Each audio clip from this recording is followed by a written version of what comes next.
Hi everyone, good morning. If your child is reactive, aggressive, hyperactive, has sensory processing issues, is overly sensitive, anxious, or even has poor learning, you're really going to want to hear about this reflex that I'm going to talk about today. It's a reflex that I have noticed is retained in 90% of my clients, probably even more. And when we say the reflex is retained, it's an infant reflex and it should disappear. This particular reflex should disappear around 4 months of age. If it continues to be what's called retained, then it's going to seriously affect cognition and all of those higher order skills. So it's important because until you address this reflex, it's a very foundational reflex. It affects the brain on a global level, or the functions on a global level. Some of the other primitive reflexes are more specific. This one will affect a whole bunch of stuff. So you really want to address this reflex if it's retained, because until you do, you will just be managing. You can do all the other bells and whistles, but you will be managing until you address this. So the Moro Reflex is an infant reflex. It's super sweet when your child is a baby. It's the reflex where they kind of go like this with their, you kind of, if you touch them or they get startled, everything just kind of jumps out. Their limbs kind of just jump out. And things that can trigger it whenever they're infants are simple things like light, sound, touch, anything unexpected. And it's basically their fight or flight reflex. And what happens is if it is retained, then your child is going to be in a more permanent state of fight or flight. And remember, reflexes are retained to varying degrees, so it depends on the severity of its retention. But either way, it's going to basically create an array of problems connected to emotional resilience. So in some kids, it's going to look like anxiety. Other kids, it's going to be impulsiveness or hyperactivity. In other kids, it's going to be sensory processing disorder. A lot of my clients with a retained Moro reflex have sensory processing issues to varying degrees. So again, remember, this is the reflex that helps the infant to basically alert even its caretakers that something's amiss or whatever if they're startled. But if it doesn't integrate, then the result is they're going to continue to be in a state of sensory overload where they're maybe hypersensitive to light, hypersensitive to sound, hypersensitive to touch, and all of that stuff that should not be startling us as we get older and so forth. So what happens is, because of this, it triggers basically sensory overload. And that results in the fight or flight response from the adrenals. And the result is going to be anger, anxiety, hyperactivity, poor focus, emotional outbursts, aggression, and the list goes on. And on the surface, it might look like emotional immaturity. It might be a diagnosis of an anxiety disorder, social anxiety, ODD, so oppositional defiance, aggression. I didn't say sensory processing disorder, right? So, and I even want to say bad parenting. This is the reflex that can look to outsiders like this kid has never been taught to, X, Y, and Z. So let me know in the comments below if maybe you have 2 or 3 kids and it's just that one child of yours who seems to be overreactive and aggressive. And when you're out in public, or maybe the schools or the teachers or whoever thinks that, this person just hasn't parented properly. And that is so often the case when our kids are struggling with learning and behavioral difficulties. So as I said, the severity of the reflex will gauge, how often or how easily they go into this fight or flight response. But keep in mind that this is going to affect so much more than just their emotional resilience. That's definitely going to be a big core of it or part of it. But it will affect their learning. And the reason it will affect their learning is because the brain cannot learn effectively when it is in fight or flight, when it's being flooded with stress hormones like adrenaline and cortisol, which is the case when the brain is in survival mode. When it's in survival mode, it's operating from down here. It's not operating from the cortex, which is the higher brain levels, where our executive functioning occurs, like reasoning, planning, impulse control, decision making, all of that stuff that makes kids emotionally regulated as well as good learners. So it's also something I just want to mention because it is really important. There's a lot of reasons why this reflex can be retained. Right? I've talked quite a bit before about a lot of the kids today have retained reflexes because they aren't getting enough floor time or not enough movement and so forth. And I, again, don't want to blame because there's other reasons why kids can have retained reflexes, this chemical toxicity, heavy metal toxicity, all of that type of stuff. But trauma can actually cause this reflex and really any reflex to reappear. So your child might have developed normally and all of those reflexes integrated into the nervous system and disappeared, but maybe they went through a trauma and right, we all know that trauma is weird, right? What traumatizes one kid is fine for another kid.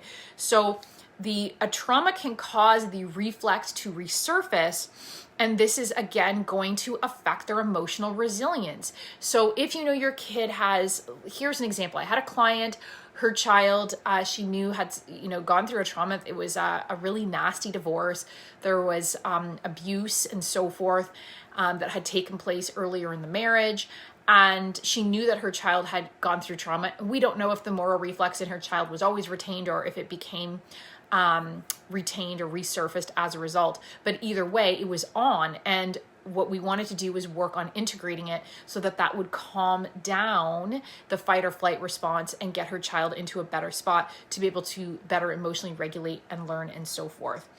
So important to know that this reflex, like many of them, doesn't just affect the brain, doesn't just affect cognition or memory or emotional resilience, it will affect health as well. And so when a child or a person is in a constant state of fight or flight, it starts to really fatigue their adrenals. They're going to have less adaptability, resilience to stress, harder time with transitions. We see that in our autistic children, right?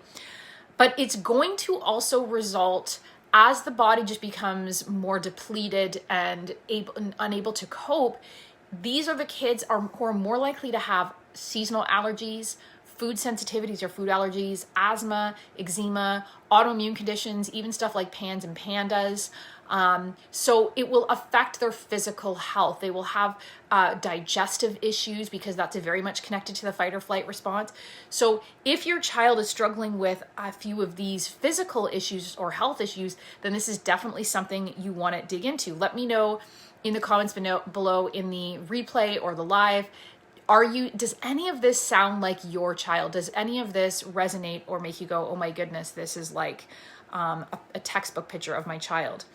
So as I mentioned, if this reflex is still present after 6 months, the long and the short of it is the result is a child who has uncontrollable impulses and reactions that basically bypasses or overrides your child's higher level thinking, their cortex, and their ability to think and reason. So you can do all the parenting strategies or, little tricks of the trade and so forth. But until we get that reflex retained, it's going to be something that's going to be basically instinctive. It is not going to be something that they can control.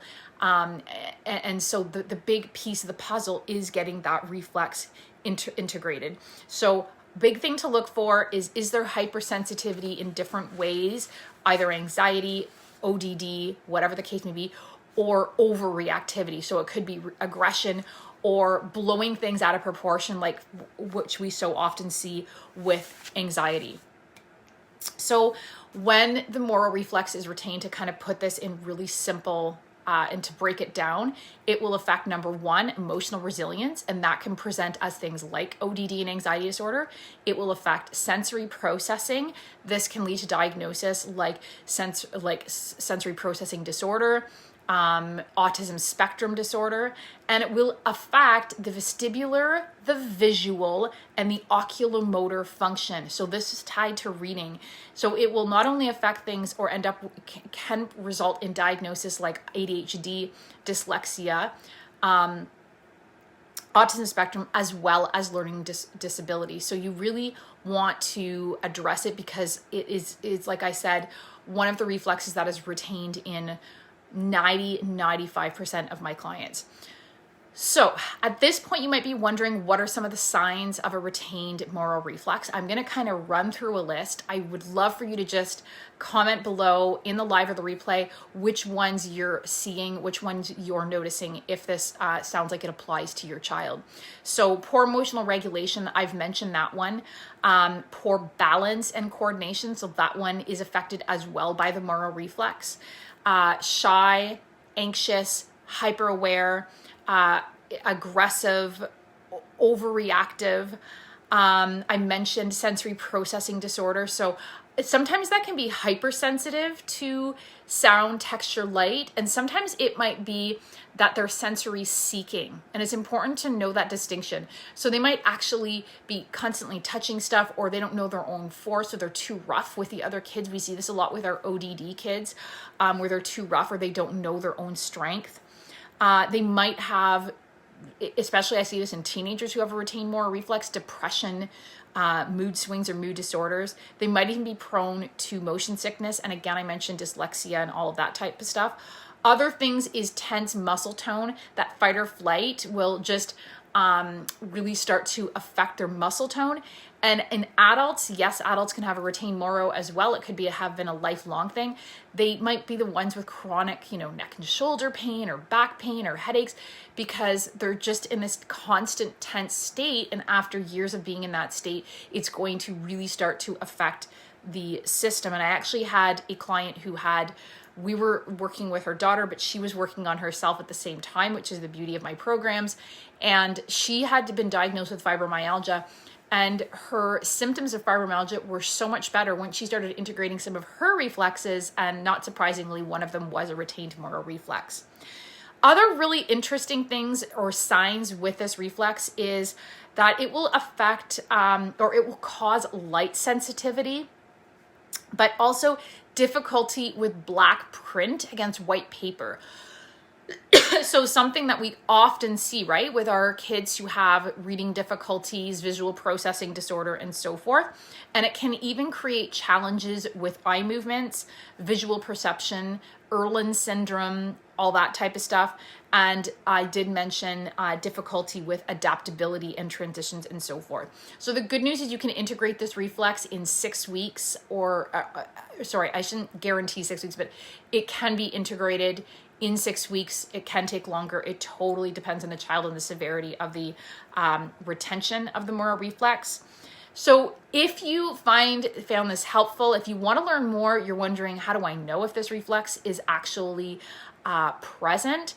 I'm going to be hosting a free web class on Saturday, February 27th at 10 a.m. Eastern. And we're going to be talking about that, about different retained reflexes, what they can affect, and how you're going to get a whole freebie on how to test for that in your own home.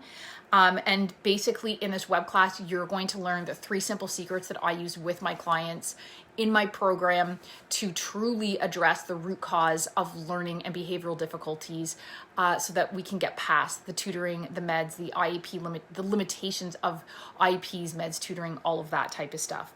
So I will post the link in the comments below to register for that if you're interested. And if you are interested in my program, the Full Potential Formula, do reach out and book a free clarity call and we can chat. So thanks for watching, everyone. Have a great day.